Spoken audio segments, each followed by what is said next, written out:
আপনাদের পেজের রিচ যদি হুট করে ডাউন হয়ে যায়, তো দেখুন আমার এখানে কিন্তু প্রায় 6 মিলিয়নের মতো রিচ আছে, ইমপ্রেশন আছে, কিন্তু তবুও সব রেড সিগন্যাল হয়ে আছে।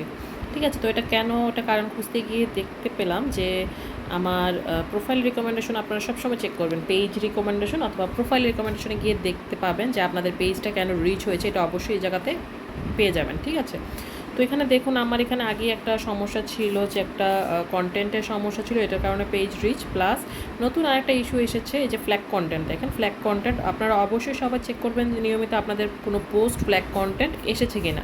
ঠিক আছে, তো এখানে দেখেন ফ্ল্যাগ কন্টেন্টে আমি যদি রিভিউ কন্টেন্টে যাই, রিভিউ কন্টেন্টে গিয়ে গিয়ে হচ্ছে আমি দেখতে চাচ্ছি যে কোন পোস্টটা আমার ফ্ল্যাগ। ঠিক আছে, এই যে দেখেন এখানে ওরা দেখাচ্ছে যে আমার এই পোস্টটা ফ্ল্যাগ কন্টেন্ট ধরেছে। তো এখন কী করতে হবে, এই ধরনের কোনো সমস্যা হলে অবশ্যই সেই পোস্টটাকে সাথে সাথে আপনারা ডিলিট করে দিবেন। ঠিক আছে, তো এইরকম সমস্যার কারণে আমাদের প্রোফাইলের রিচ ডাউন হয়ে থাকে, আপনারা অবশ্যই এই জিনিসটা অবশ্যই খেয়াল করবেন।